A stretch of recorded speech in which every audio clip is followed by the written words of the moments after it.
Assalamu alaikum. Galab Wanaksan.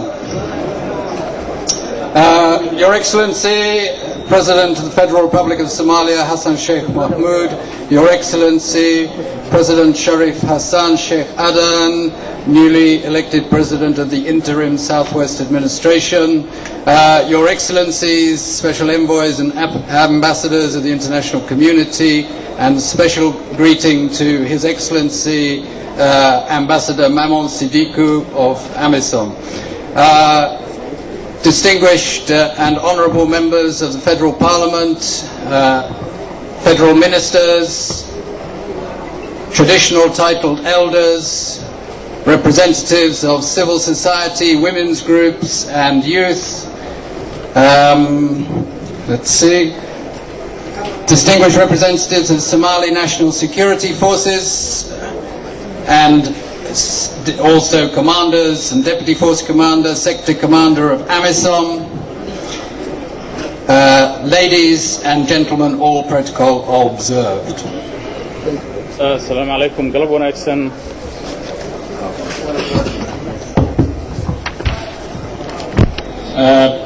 Madaxweynaha dowladda federaalka Soomaaliya Mudane Hassan Sheikh Mahmoud, Madaxweynaha dowladda maamulka ku-meelgaarka ee koonfur galbeed Mudane Sharif Hassan Sheikh Adan, marti sharafta gaar ahaan wakiilka gaarka ee ergeyga gaarka ee midowga Afrika Danjire Mamoun Siddiqui, wakiilada dowladaha ka socda oo marti sharafta joogta, wasiirada, xubnaha sharafta leh ee baarlamaanka Soomaaliya, odayaasha dhaqanka Soomaaliyeed ee duubabka kala duwan, haweenka, dhalinyarada iyo dhammaan marti sharafta halkan joogta anoon soo koobay waad mahadsantiin. Today is a great day for Somalia. Today is a great day for the Southwest Administration and the people of Bai, Bakol and Lower Shabelle.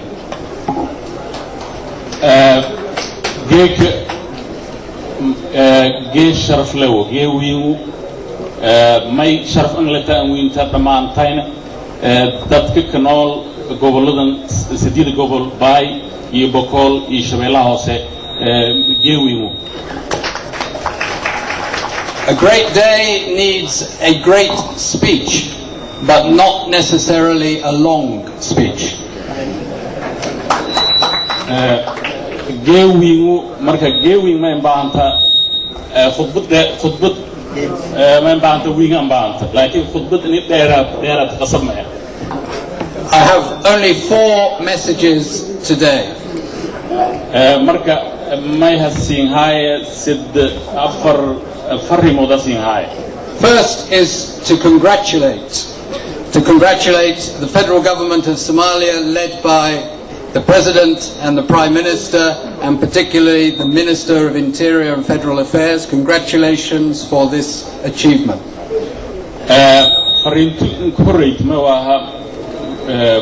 Hambalyo ini anasan era gaar ahaan hambalyada gaar ahaan may laha dowladda federaalka Soomaaliya oo madax ku eeyin madaxweynaha dowladda federaalka Soomaaliya, ra'iisul wasaaraha, gaar ahaanna wasiirka arrimaha gudaha ee dowladda federaalka Soomaaliya. And I congratulate His Excellency Sharif Hassan Sheikh Adan on his inauguration as President. Michael hambalye hanjeediyay madaxweynaha dowladda maamul goboleedka la doortay Mudane Hassan Sheikh Sharif Hassan Sheikh Adan.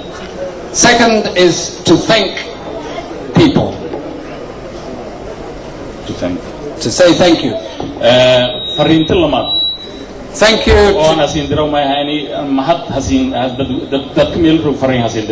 Many individuals have played important roles in making this possible. I would like to acknowledge in particular the signatories to the 23rd of June agreement, whose bold step helped to unify the 2 state formation processes.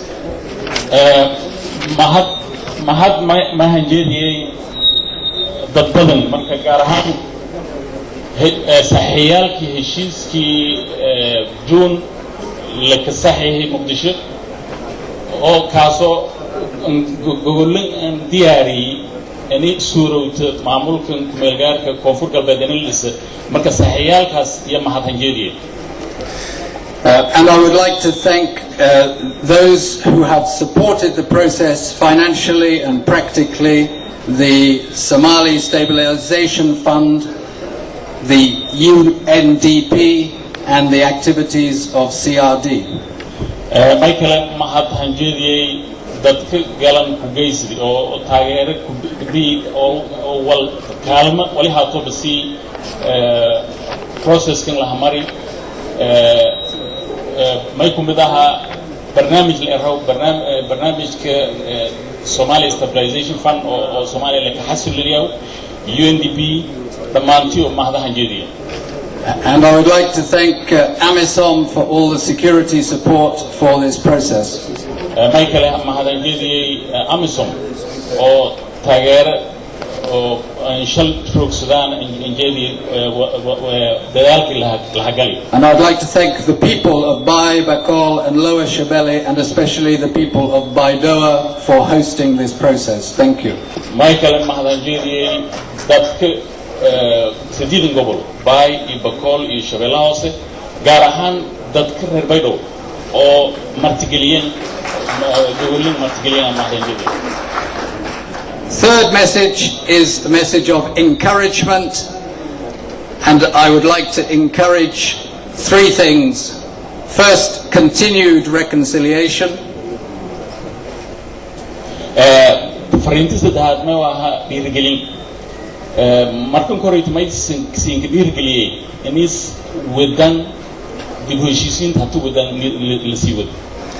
Second, to encourage inclusivity in the process, in the assembly and the administration, especially the inclusion of women, minorities and youth.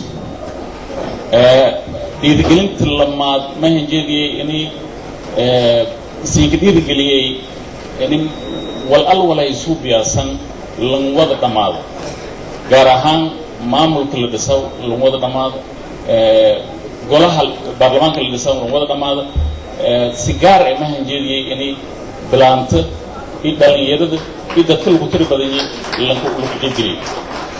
And thirdly, I'd like to encourage the federalism process to continue building a federal Somalia, and I am very particularly pleased to see today here representatives from Puntland, from the interim Jubaland administration, and from Galmudug. Michael singularly in the sea with Somali federalism Somali liquid in the sea with Michael gave فرح سنة يعني أنت روان وكيلو كسعودة مع ملود فدرال كسوماليا أو كيفونا كذا ما يكون بدها بونتلاند معمول ملقات بجوبا قلمدو يعني أنت روان فرح سنة. Okay, so I said 4 messages. First, to congratulate, second, to thank you, third, to encourage you, and fourth, to promise.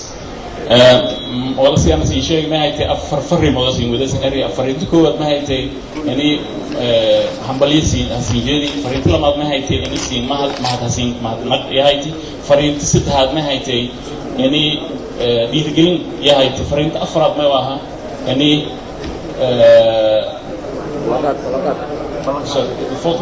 Promise.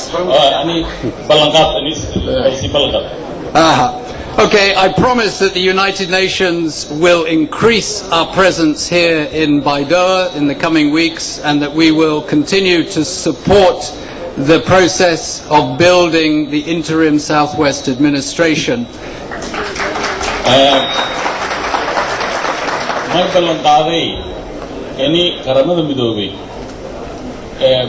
روق بيدور قبل كم روق دلسي ويناو سدات أكلك ويناو إني تاجر لسياو معمول كبسوا كن بسوا معمول كملجار كوفور كبيتين اللي ساونا تاجر لسيا بلغ هذا. In Copenhagen, I said 2015 will be the year of federalism in Somalia, and the United Nations will be more and more present in the federal regions and member states of Somalia. Copenhagen shirkii qobday markii aan roogay ma ahay sanadkan hadii bilaawdo doono 2015 tamaynaagday sanadka federaalka Soomaaliya nagday Michael Array in qaramada midoobay any meel kasta oo maamul goboleedyada la ka dhisaw Soomaaliya in rooga soo iyo ballan qaadigeeda markaan meel roog And I can promise the United Nations will stay and we will expand our presence in Somalia. This morning in Mogadishu, one of our United Nations convoys was attacked by a bomb. That does not scare us, that does not make us go away, that makes us more determined to stay and to expand in Somalia in support of peace in Somalia. I thank you very much. Michael Mason ballan qaaday qaramada midoobay in Soomaaliya siin roogas meel kasta gobolada siin roogas iyo ballan qaaday hiraabta may deegaan lagu yaabo in gaari qaramada midoobay la xamar Muqdisho in weerari oo weerar la qaadiyay iyo deegdan may siin sheegay in arintaas nin obsigeliyaan nin lagu fiigan oo Bismillahirrahmanirrahim.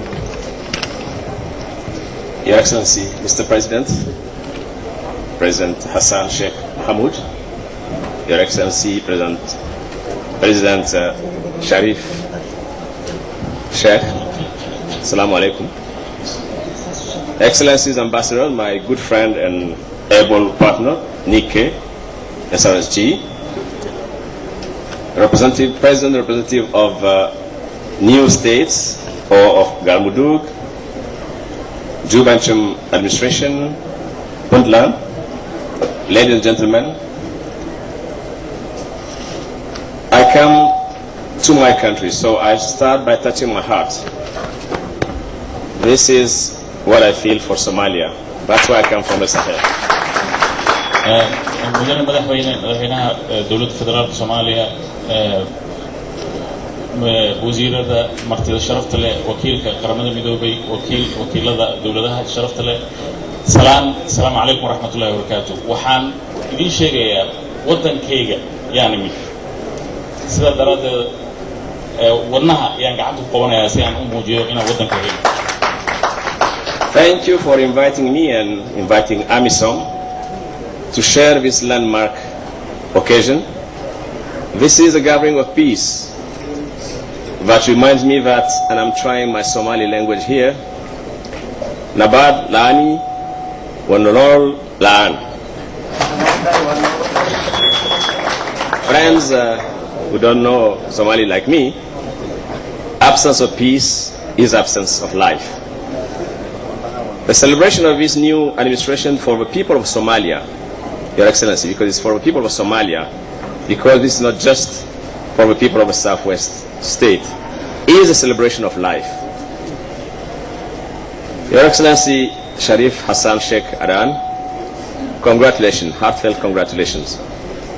You have to do all within your powers now to make sure that the people who have entrusted you with this immense responsibility continue to enjoy peace and life. Or should we say in Somali again, An wada adalno wa an eshino. Let's talk means let's reconcile.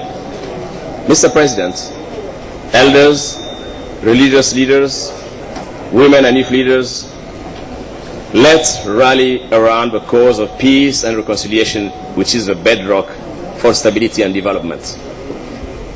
The African Union, and indeed all of the people of Africa, who are sacrificing sons and daughters so that Somalis can enjoy peace and enjoy their Allah's given right to life, we will continue to support our Somali brothers and sisters.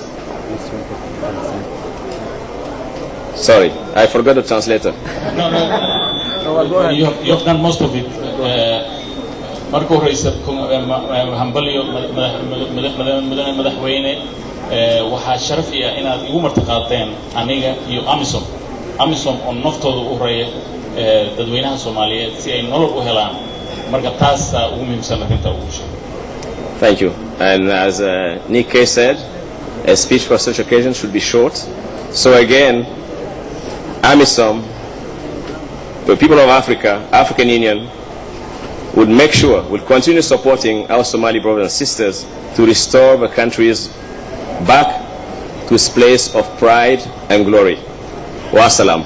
Thank you. ugu dambeyntiina African Union midowga Africa waxay taageero iyo idinla garab taagantahay dadweynaha Soomaaliyeed si ay Soomaaliya sharafteedii iyo karaamadeedii ay u hesho waan mahadsantiin. Salaam alaykum.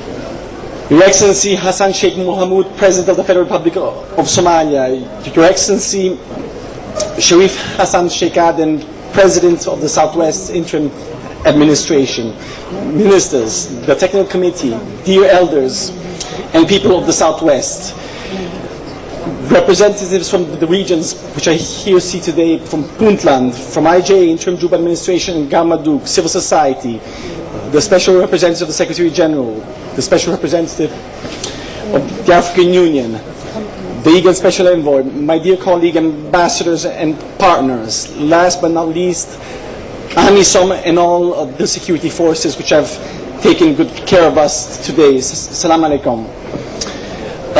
The European Union is very honored to be in Beydhabo on this historical occasion for the Southwest and for Somalia. The people of the Southwest have surprised everyone against all odds.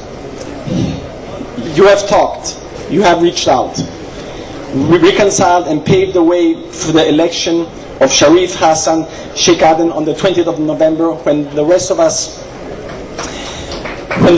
were gathered at the Copenhagen conference.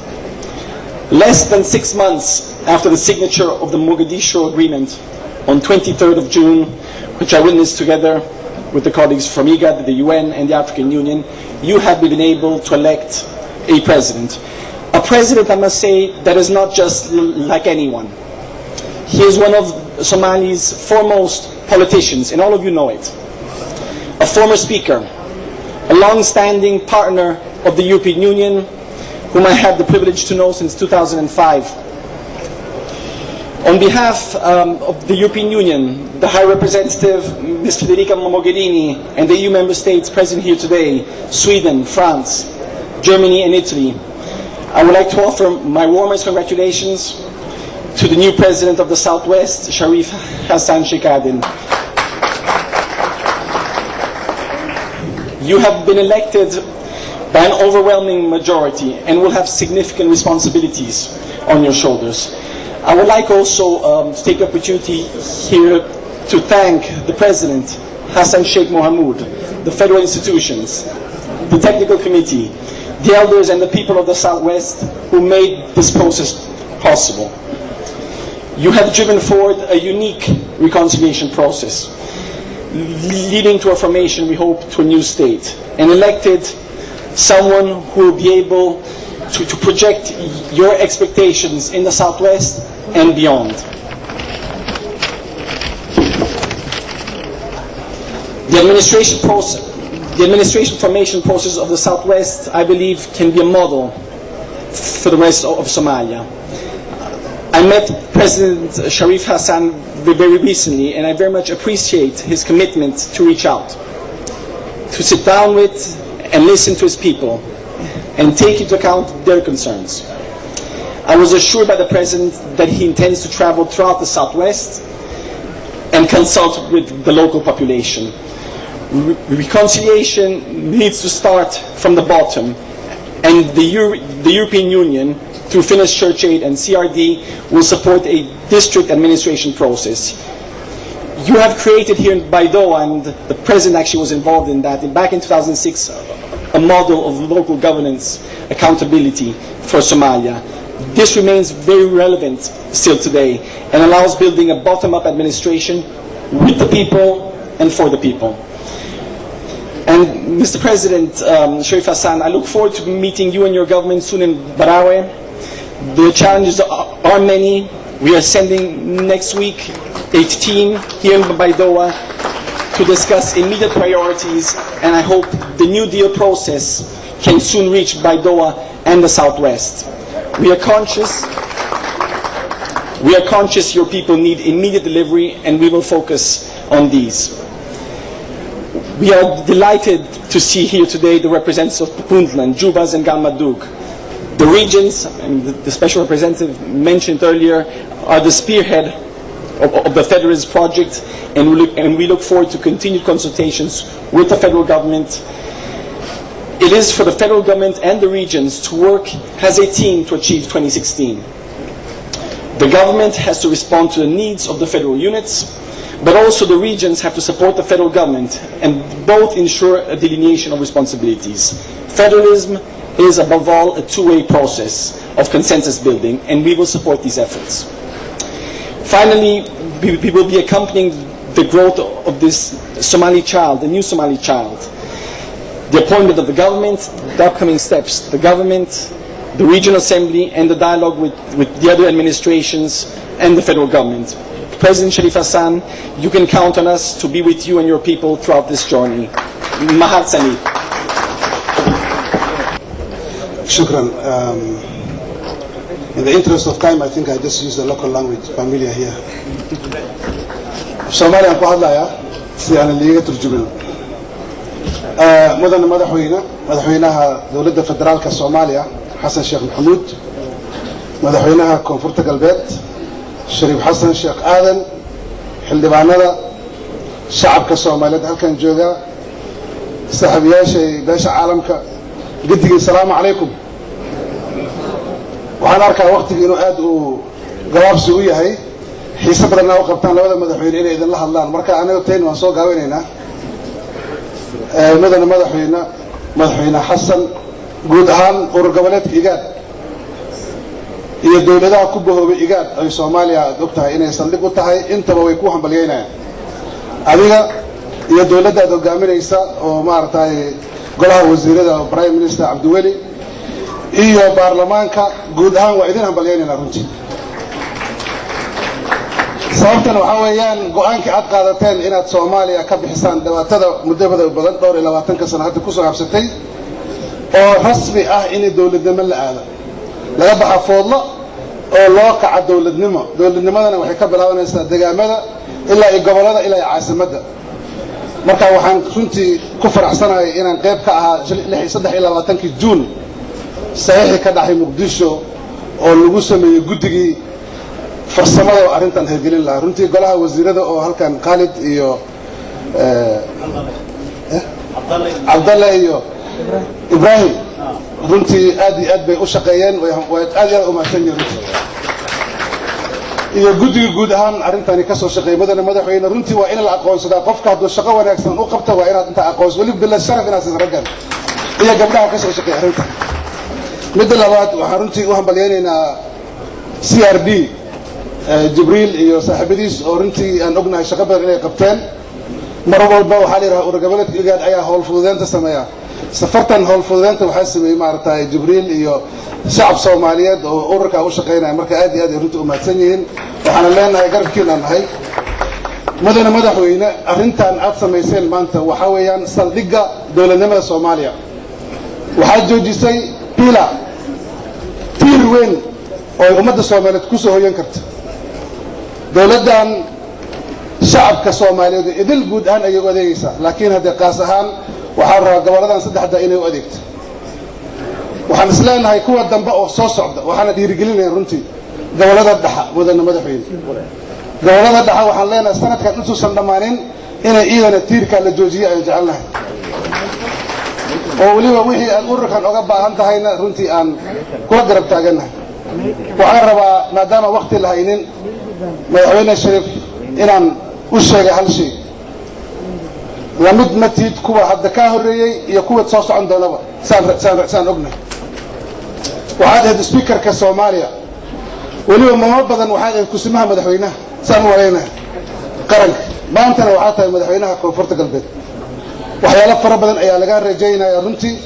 dib u heshiisiinta inaa halkan ka bilowdo Beydhabo, aad ku xijiso deegaamada idil deegaanka ka soo dowladana hadda ka tirsan tahay, Kismaayo aad tagta, maartay dhuusamareeb iyo cadaado aad tagta jubal puntland aad tagta gobolada Soomaaliya ciidan guddi runta waxa rabaa dawladda aad la shaqeysa aad kala shacabkan u heshiin lahaa shacabkan inuu heshiiyo u baahan kuwamana adka waxaa la yiri maama hadee waxay tiri gabarta markuu ninka guursaday bawdadan aan arkay hadee hagar ku jirin waad ka dhalilad marka inay hagar ku gasho marna dadka inaad u shaqeystaan rabnaa shacabka inaad hogaamisaan rabnaa waan kugu hambalyeynayna waan ku garab taaganahay madaxweynaha Soomaaliya goboleedka Higaad way ku garab taagan yihiin Shariif Xasan iyo inta kale way garab taagan yihiin shacabka Soomaaliyeed waxaan rabnaa 2016 madaxweyne inay u dareeraan cod ay iyaga madaxdooda ku doortaan waxaana lagu suurtagelin karaa midda hadda meeshan ka dhismatay midda aan ka dhisi doona insha Allah taala oo dawladda Soomaaliyeed la garab taaganahay gobolada dhexe inta kale dhismi doonta 2016 madaxweyne lama rabo odayaashana mar rabo soo dhibna waa dhibtoodeen odayaashan dhowr iyo afar iyo 20 sano hadda odayaasha hogaaminaya qarankan waxaan rabaa inay nastaan shacabka fursad loo siiyo inay doortaan madaxda ay rabaan assalaamu calaykum wa rahmatullahi wa barakaatuh shukran halle aad u mahadsantihiin His Excellency Hassan Sheikh Mahmoud, President of the Federal Republic of Somalia, His Excellency Sharif Hassan, the Regional President-elect, Ministers, representatives of various regions, elders, our sector commander, members of the international community. I have 4 very short messages from the people of Ethiopia and the government of Ethiopia. Ambassador Ethiopia, كل أنتم سلام عليكم. مدحونا جمهورية فدرالية Somalia. The message only. The message. I have 4 short messages.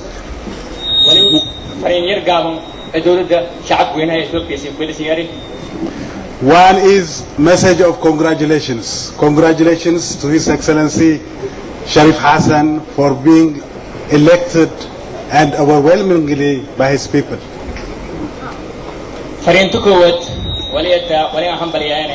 مدحوينها كونفور قلبات الصومالية الدورية يعني هم بريان فرنتكوة. The second message is message of solidarity. Ethiopia, its government, its people will be on your side in the long journey to rebuild your region. شعبنا إثيوبيا دولة إثيوبيا ولد يارنتا ومرور بالسجاينا دبوديسكا يهرمركا تيانو. The third message is message of thanks. There are many parties, actors who played a role in this endeavor. The first one is the government, especially the president and his national leaders have played a great role in this journey. It is not an easy choice. It was a very determined political choice on his part. Barinti sedahad wali eta mahad ku wadon wali sekolah dawladda federaalka Soomaaliya barintu kumarid ilidi muddo dheerna hadarti jama mahad ku wada sekolah shacabku inta isdoorada xornimada doorada siyaasadda guud. The people of Ethiopia and the government of Ethiopia also would like to thank those signatories, those actors at local level and at national level, parliamentarians and so on. But before anything, it is the people of the Southwest that should be congratulated, should be thanked.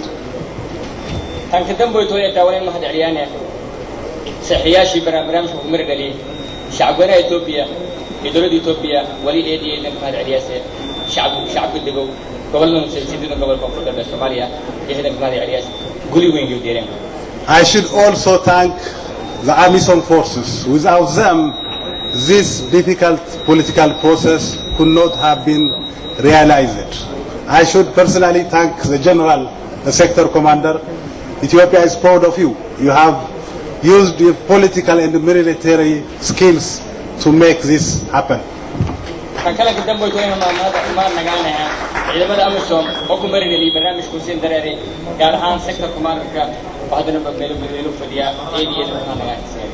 And the international community and the supporters like CRD, UNDP, all must be congratulated. This is my third message from the people of Ethiopia, message of thanks.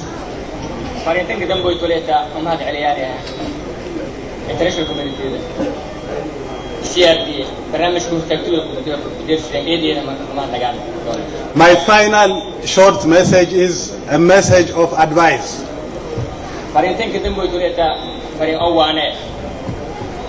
This celebration is good, but this is not the end of the whole process. Celebration is a beginning of something bigger.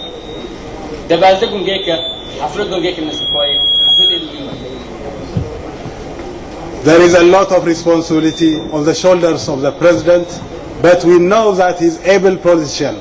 He can do a difference, he can make a difference not only in this region but also nationally. So support him. This is the fourth and last message I have from the people of Ethiopia and from the government of Ethiopia.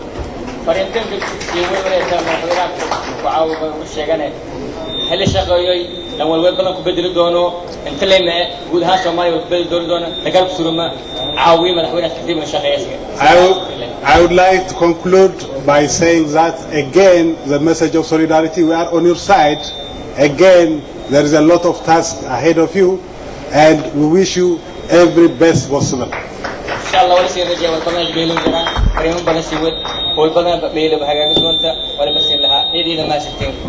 President Hassan Sheikh Mohammed, President-elect Sharif Hassan Sheikh Aden.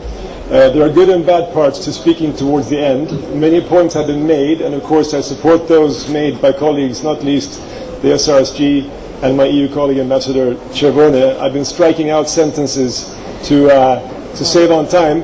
There are of course a few things that I really want to say, but I will keep them short. First of all, congratulations to President-elect Sharif Hassan Sheikh Aden and to the people of Southwest for this great achievement. Also, thank you so much to all of those who worked so hard to bring us here. You all know who you are, and I won't begin to mention the long list of you. This, of course, is only the beginning. Now the process starts to try to ensure true inclusivity and political leadership that will deliver tangible benefits to all the people of the three Southwest regions, and establishing an assembly will be one crucial step, of course, in this path.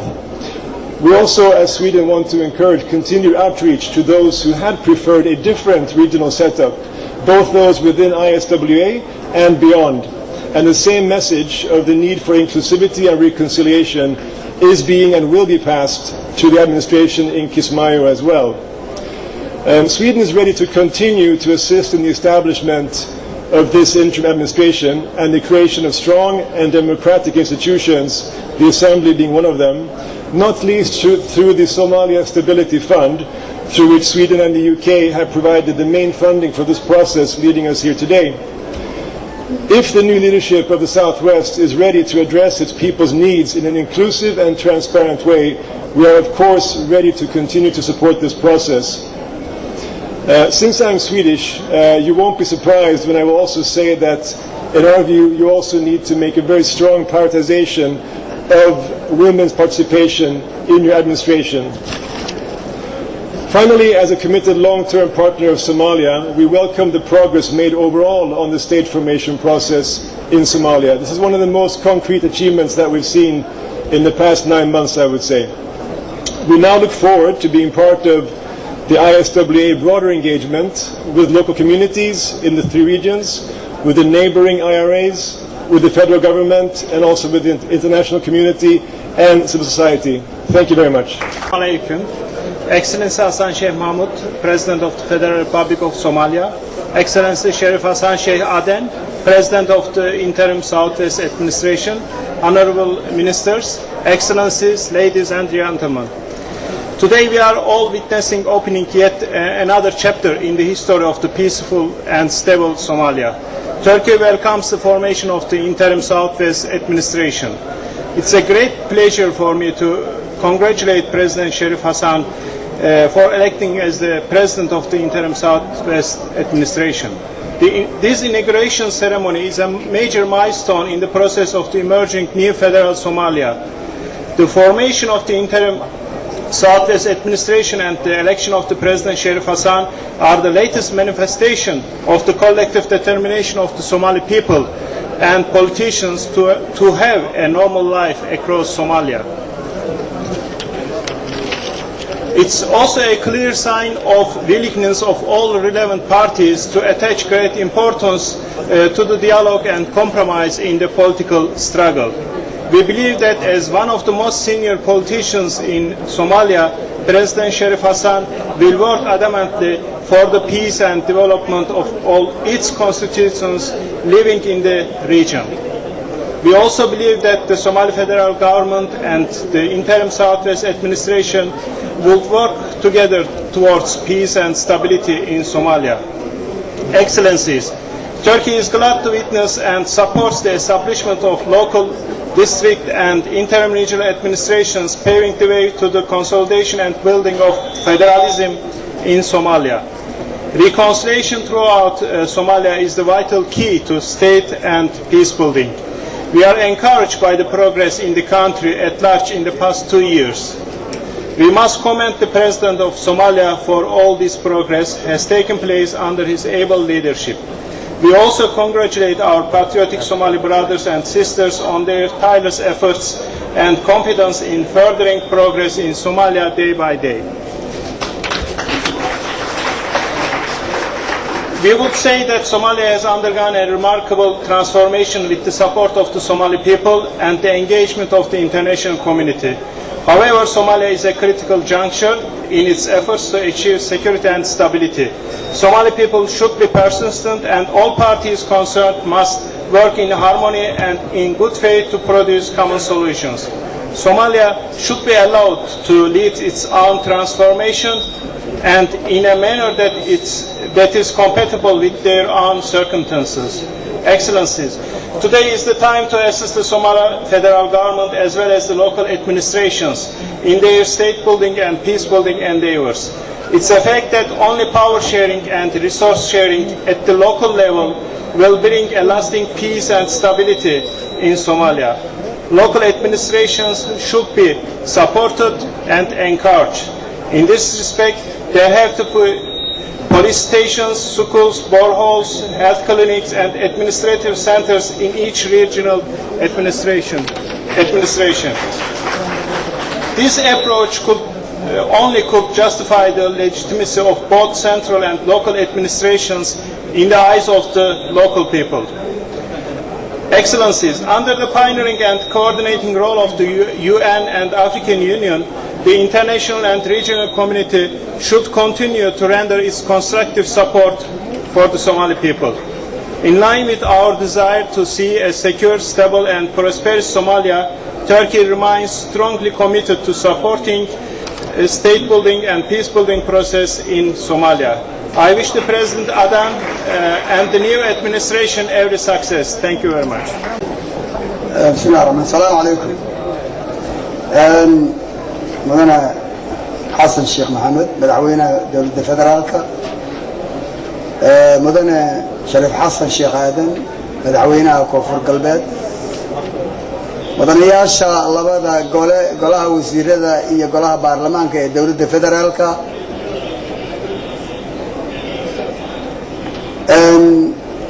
مداحدة يوفود كسعة تمام القبلية شركان مناسبة Caleemasaarka koonfur galbeed madaxweynaheeda ka soo qayb galay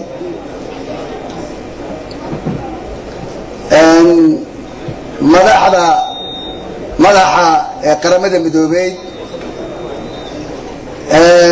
madaxa wakiilka qaramada midoobay wakiilka midowga Yurub wakiilka Afrika wakiilka IGAD safiirada Soomaaliya dalalka aanu saaxiibka nahay halkan munaasabadan qiibaha badan maanta nagala soo qayb galay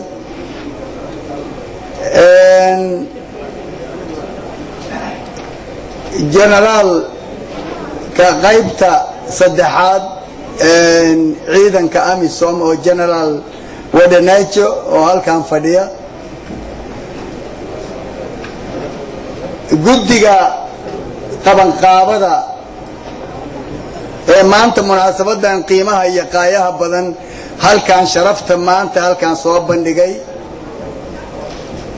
bulshada qaybaheeda kala duwan ee odayaasha madax dhaqameedka haweenka dhalinyarada culummada iyo qaybaha kala duwan oo bulshada iyo dadka maanta halkan ka soo qayb galay dhammaan ciidamada qalabka sida ciidamada Soomaaliya iyo kuwa amisoomba baada warbaahinta baada fanaaniinta halkan maanta tumaayay dhammaantiin waxaan idin leenahay walaalayaal maalin wanaagsan ciid wanaagsan walaalayaal waxa la yiri waqti hadal gaab maxay ahayd waqti gaaban hadalkii la gaaban waa u jeedaa waqtiga saacadaha la wada eegaya waxaan maanta halkan iskugu nimid waxaan rabaa inaan maraka noqono soo dhaweyno oo hambalyeeyno guud ahaan Soomaaliya horumarka maanta halka lagu tilaabsaday marka labaadna waxaan soo dhaweynaynaa oo hambalyeeynaynaa maamulka halkan ka dhisma koonfur galbeed Soomaaliya oo Soomaaliya uu maanta hogaaminayo ruug siyaasadeed ee Soomaaliya ee aan malaynayno inuu wax ku soo kordhiyo Soomaaliya midnimadeeda iyo wadajirkeeda iyo nabadeeda aan malaynayno oo aan halkan maanta ugu dabaal degayno mudane Shariif Xasan Sheekh Aadan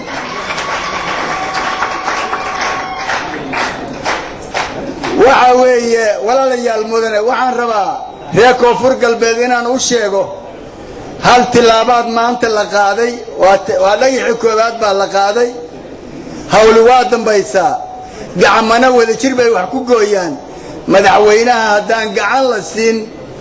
haddaan madaxweynaha gacan la siin hadda wuxuu noqonayaa sida iyada caadiga ahayd marka ayaan la joogo ayaanu gadaal laga wada qaylinayaa waxaa la rabaa fursad baa haysataan caalamkiina waa idiin ballan qaaday qaramadii midoobadu waa idiin ballan qaaday in gacan la idin siinayo hadda adinku gacan idin siiya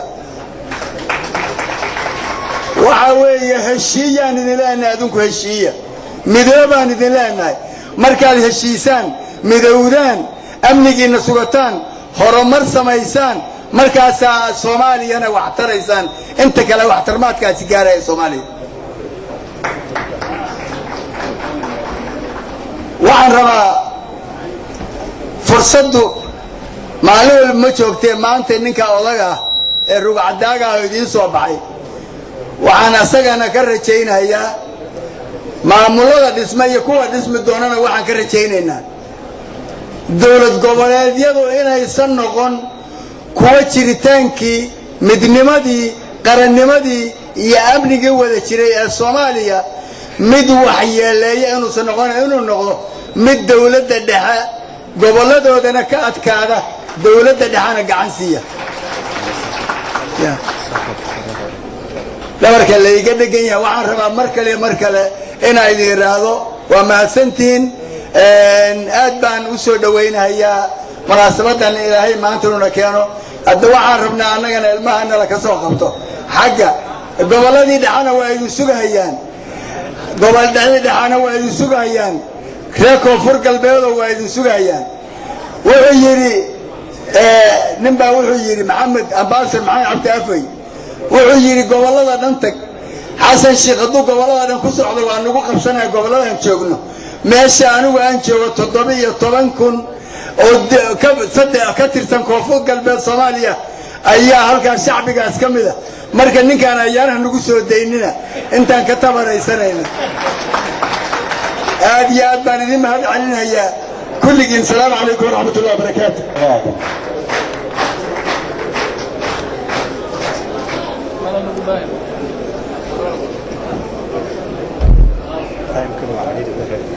السلام عليكم ورحمة الله وبركاته. وإن مقد التايم كعريري مركز هوري أنا أقول الله يمجع مع مقبلات جبلان وحان همبليو ujeedayna madaxweynaha koonfur galbeed shariif xasan sheekh aadan xilka loo doortay oo ugu hambalyeynayna tan labaad waxaan u soo gudbinaynaa madaxweynaha koonfur galbeed maadaama aan nahay maamulka ugu horreeyey ee taageeray ee aqoonsaday martiqaad rasmi ah oo aan uga wadno madaxweynaha dowlad goboleedka Jubbaland mudane Axmed Maxamed Saan Axmedoobe martiqaadkaas oo naga gudoomo oo si dhaqsiya loogu yimaado laguna sharfo mudane madaxweynaha qiblo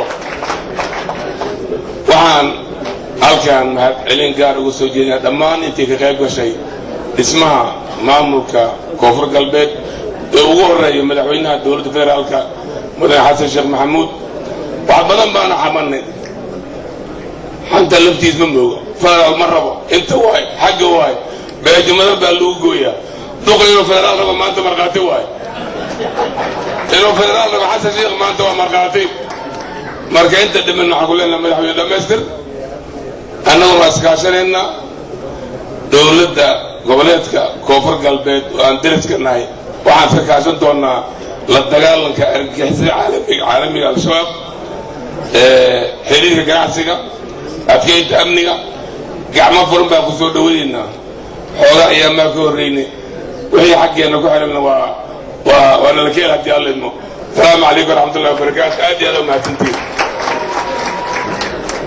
madaxweyne ku-xigeenka Jubbaland aad iyo aad ayuu ugu mahadsan yahay maamul goboleedyo dhowr ayaa ka soo qayb galay xafladan sidoo kale waxaa jooga wafdi ka socda maamul goboleedka Buntland waxaan sidoo kale munaasabadan ka soo qayb galay oo magaalada Kismaayo ka yimid maamulka ku-meel gaarka ee Jubba wafdi ka socda oo uu hogaaminayo madaxweyne ku-xigeenka Jubbaland Cabduqaadir Xaaji Maxamed looga dheer ku soo dhawow si halkan aad uga tirado munaasabada hadalka kaaga aadan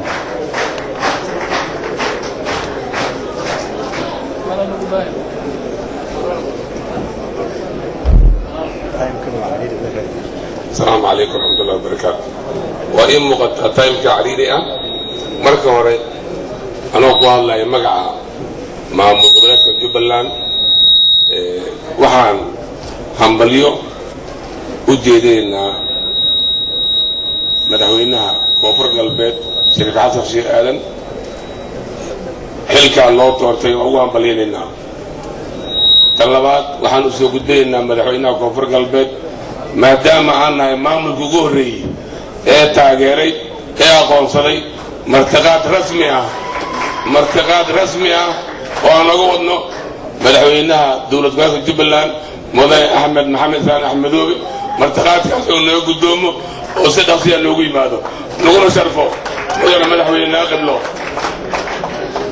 waxaan halkan mahadcelin gaar ugu soo jeedinaa dhammaan intii ka qayb gashay dhismaha maamulka koonfur galbeed ee ugu horeeya madaxweynaha dowladda federaalka mudane xasan sheekh maxamuud wax badan baana xamanay xanta laftiis ma moogo federaal ma rabo inta waay xagga waay beejimada baa lagu gooyaa duqa inuu federaal rabo maanta markhaati waay inuu federaal rabo xasan sheekh maanta waa markhaati marka inta dhiman waxaan ku leenahay madaxweyne dhammaystir annaguna iskaashanayna dowladda goboleedka koonfur galbeed oo aan deriska nahay waxaan iska kaashan doonaa la dagaalanka argagixisada caalamiga al-shabaab xiriirka ganacsiga adkeynta amniga gacmo furan baan ku soo dhawaynaynaa xoogaa ayaa maa ka horreynay wixii xaggeena ku xiranna waa nala keel haddii alla idmo asalaamu calaykum waraxmatullahi wabarakaatu aad iyo aad u mahadsantiin madaxweyne ku-xigeenka Jubbaland aad iyo aad ayuu ugu mahadsan yahay maamul goboleedyo dhowr ayaa ka soo qayb galay xafladan sidoo kale waxaa jooga wafdi ka socda maamul goboleedka Buntland waxaa wafdiga halkan yimid ee munaasabadan